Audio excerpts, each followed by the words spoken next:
Olá, pessoal, muito bom dia que está chegando aqui na live da Cidade em Dia, esse espaço que a gente está dedicando aqui para conversar com os candidatos a deputado da nossa região. Bom dia ao deputado Ricardo Guide, que é o nosso convidado de hoje. Bom dia, Ricardo, tudo bem? Bom dia, Rafael. Bom dia a todos as pessoas que estão assistindo a live. Uma alegria poder estar aqui, conversar e falar um pouquinho do nosso trabalho.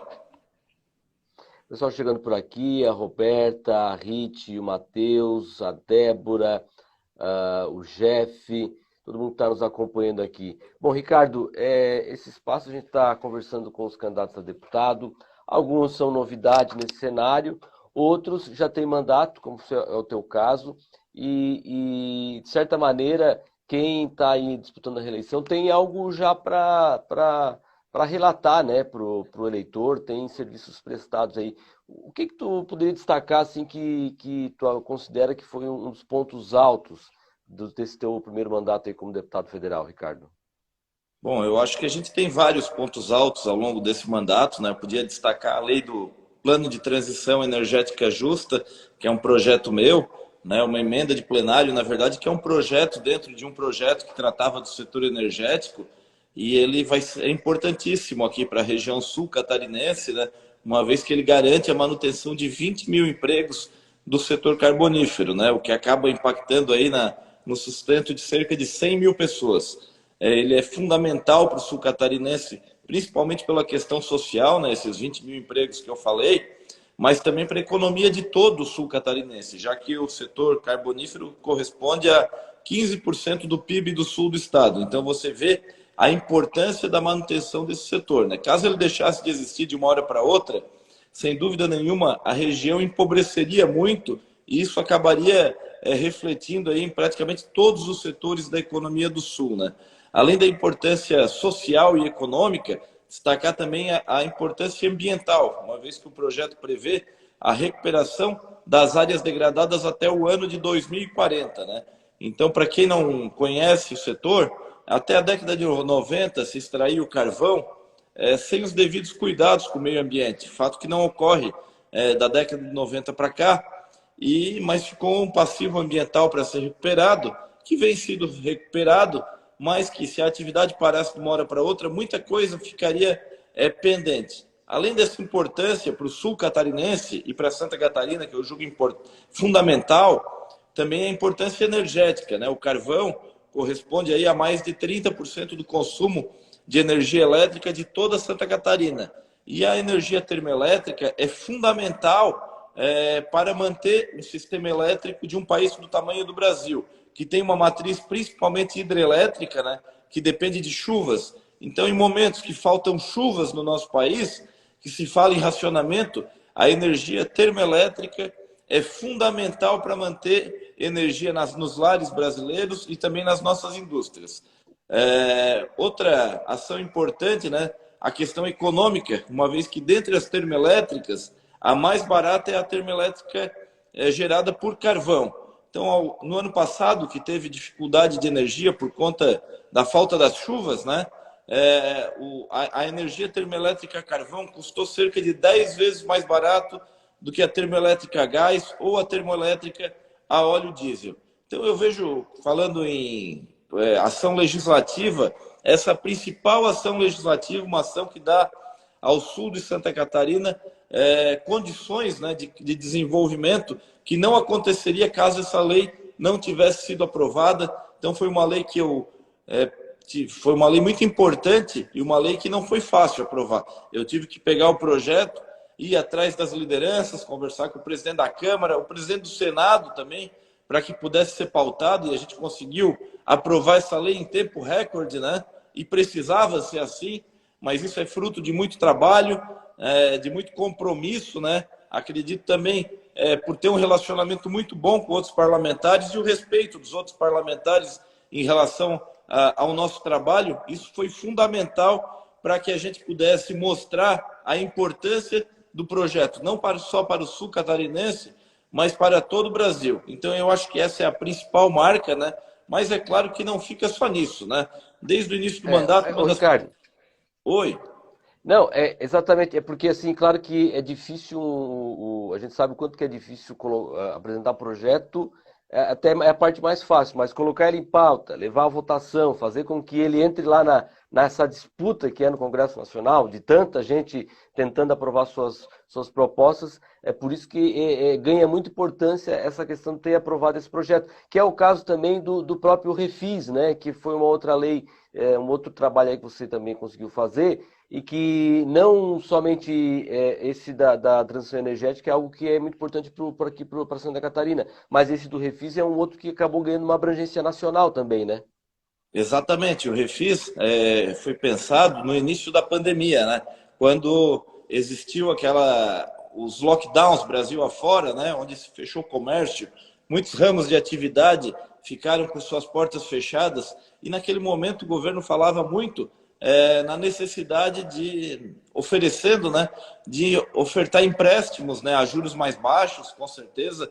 Eu acho que foi importante essa ação do governo, mas eu pensei um pouquinho diferente. Eu achei mais interessante do que dar um novo empréstimo, seria o parcelamento de uma dívida já existente. E não é novidade para ninguém que a carga tributária no nosso país é gigantesca, né? Então, muitos estavam com dificuldades para honrar os seus impostos.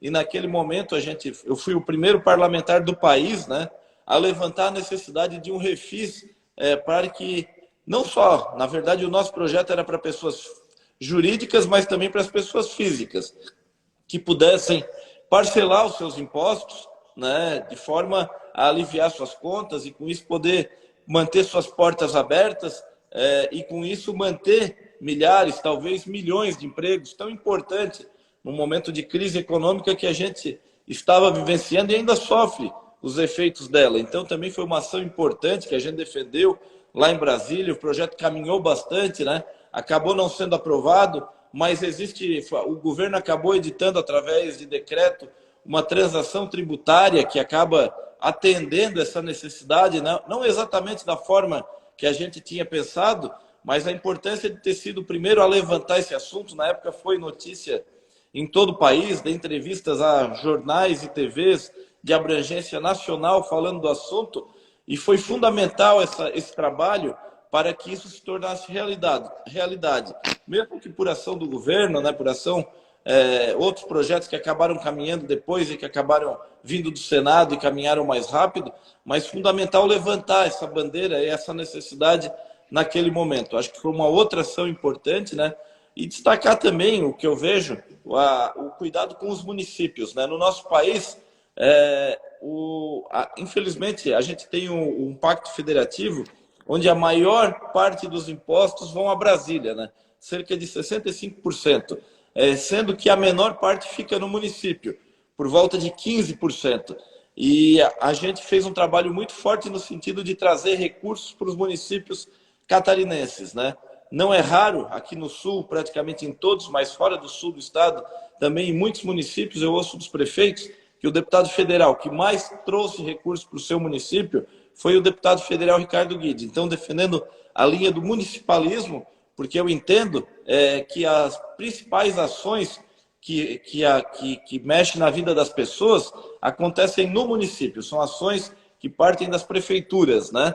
Então, uma ação que eu vejo importante também, no início do meu mandato, eu fiz questão de contratar uma equipe em Brasília muito competente, pessoas que vieram com indicação de conhecimento técnico, e o meu gabinete em Brasília, para você ter uma ideia, eu não montei, nem com amigos e nem com cabos eleitorais. Eu procurei botar pessoas que estão lá sabendo, que já chegaram sabendo o que estavam fazendo, né? Que já chega, como se diz no futebol, já chega jogando.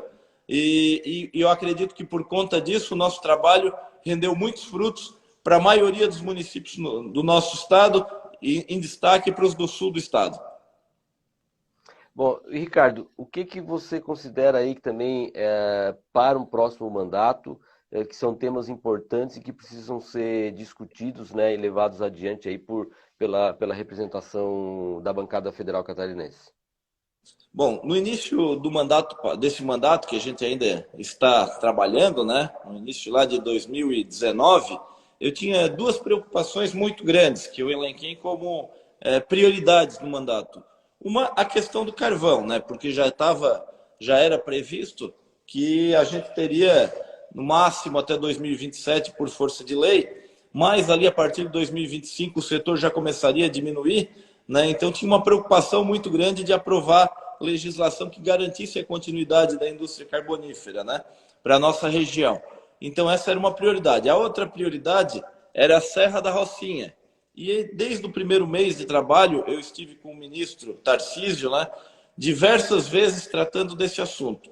A obra não andou na velocidade que a gente gostaria, é claro que a gente preferia que tivesse sido finalizada com antecedência, antes, né, já nos 2 primeiros anos, como se cobrava muito do ministro, mas a obra está praticamente pronta. Acredito que até o final do mandato aí ela deverá ser entregue. No segundo momento, a preocupação agora é o trecho gaúcho, que é um trecho menor, que a gente já vem defendendo lá em Brasília, né? Um trecho menor e menos caro, um trecho que só tem uma obra de arte importante, uma ponte ali lá no estado do Rio Grande do Sul, mas que apesar de não ser em Santa Catarina, é fundamental para Santa Catarina, porque cria um corredor de desenvolvimento onde a Serra Gaúcha, que tem uma produção agrícola bastante grande e industrial melhor ainda, fica com um acesso muito mais fácil ao Porto de Imbituba. Então acaba criando um corredor de desenvolvimento entre a Serra Gaúcha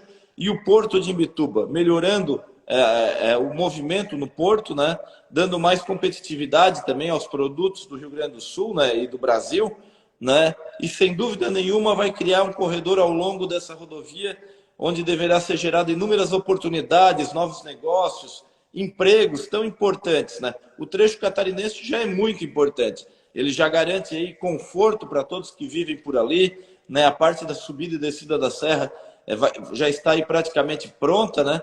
Mas a questão do turismo também tem ganho um grande impulso com o trecho catarinense pronto, mas a gente precisa da conclusão total da rodovia, que falta muito pouco, para que realmente ela possa atender a finalidade que ela foi pensada.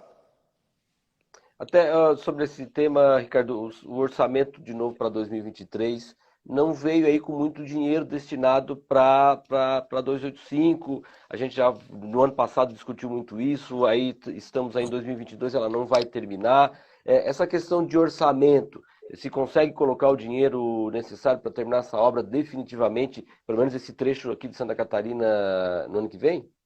Bom, a informação que foi me passada do Ministério de Infraestrutura é a seguinte, e agora é importante lembrar, há um ano atrás, no final do ano passado, um pouco menos de um ano atrás, uma reunião de bancada, da bancada catarinense, onde se falava naquele momento que 11 milhões de reais seria suficiente para terminar a obra, eu bati na mesa e falei que 11 milhões não seria necessário.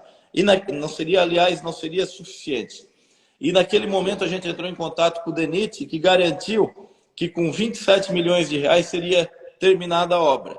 Naquele momento a gente conseguiu, com uma ação que eu coordenei naquele momento, para que a gente conseguisse aumentar o valor do orçamento.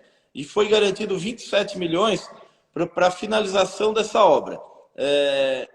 Agora, para o ano que vem, realmente, tem um valor pequeno previsto, mas ainda não está definido, a gente não votou o orçamento, né? Isso é um pré-projeto, então a gente vai ter que focar a ação no sentido de ver qual a necessidade, e eu espero que não tenha, porque eu acredito que a obra deverá ser finalizada ainda esse ano, e se faltar algum recurso, o governo pode usar de uma ferramenta chamada Restos a Pagar para finalizar a obra, né, ainda esse ano. Caso não termine a obra esse ano, a gente ainda tem tempo, porque isso vai se discutir ali em novembro e dezembro, de ver qual o valor necessário para que finalmente, no início do próximo ano, a gente possa finalizar a obra. Mas eu acredito que até o final do ano a gente vai ter essa obra concluída. Bom, aqui o pessoal que está participando, mandando mensagem, Helena, Giovanni, Richard, o Jaisso, a Kelly, Fernando, muita gente mesmo aqui, vereador de Tubarão, aqui o Jário Cascais, vereadores de Criciúma, o Juarez,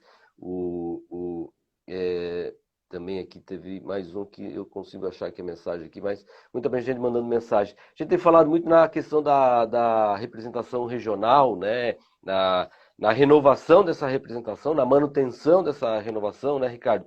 Que é importante porque o deputado do Sul, seja ele estadual, seja ele um deputado federal, mora aqui, as pessoas encontram com ele nas ruas aqui, as pessoas cobram depois do mandato também, Ricardo?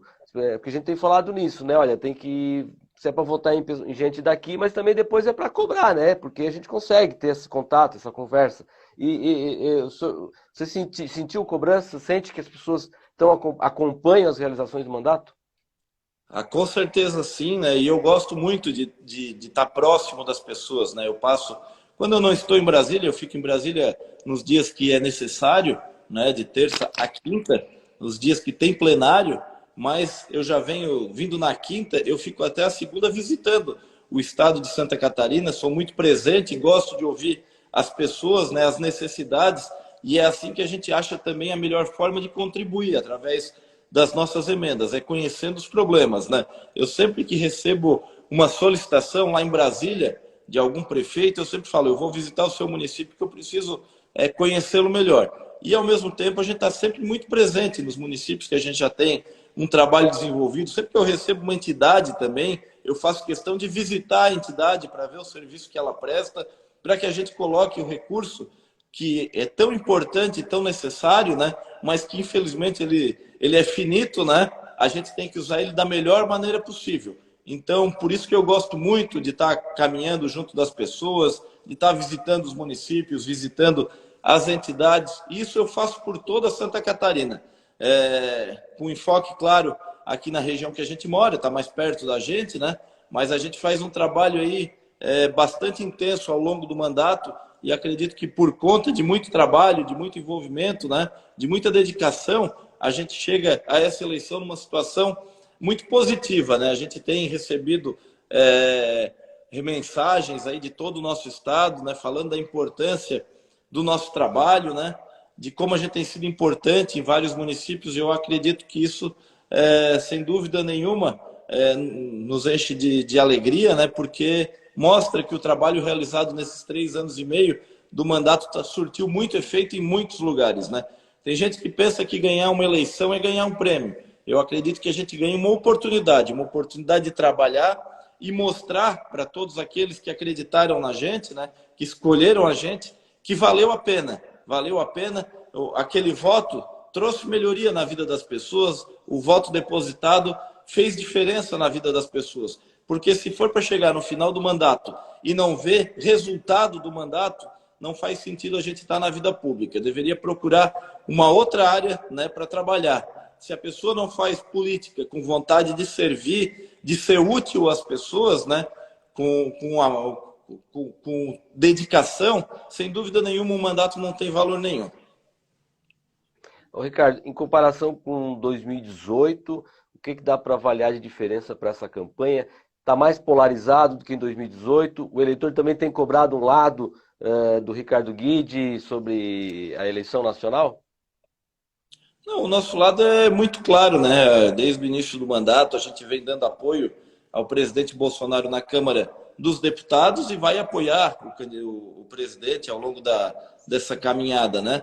Eu acho que está mais polarizada que a outra, sem sombra de dúvida, né? Não tem nada, fica entre o presidente Bolsonaro e o ex-presidente, né? A eleição deverá ser decidida no segundo turno, acredito eu, porque está muito disputada, né? Mas eu acredito ainda que o presidente deverá continuar. Acredito que merece mais essa chance. Teve um período muito difícil nesse primeiro mandato, né? Por conta da pandemia, uma crise mundial que afetou todo o nosso país, né? Agora, nesse ano, guerra da Rússia, que gerou uma inflação mundial, aí principalmente na área de combustíveis e na área dos alimentos, né? Então, sem dúvida nenhuma, acredito que tem muito a contribuir ainda com o nosso país, e por conta disso a gente está apoiando o presidente Bolsonaro. Bom, Ricardo, quero te agradecer mais uma vez aqui pela participação, todo o pessoal também que participou ao longo da live, né? Fica esse minutinho final aí para as tuas considerações, também, é claro, pedir o voto, né?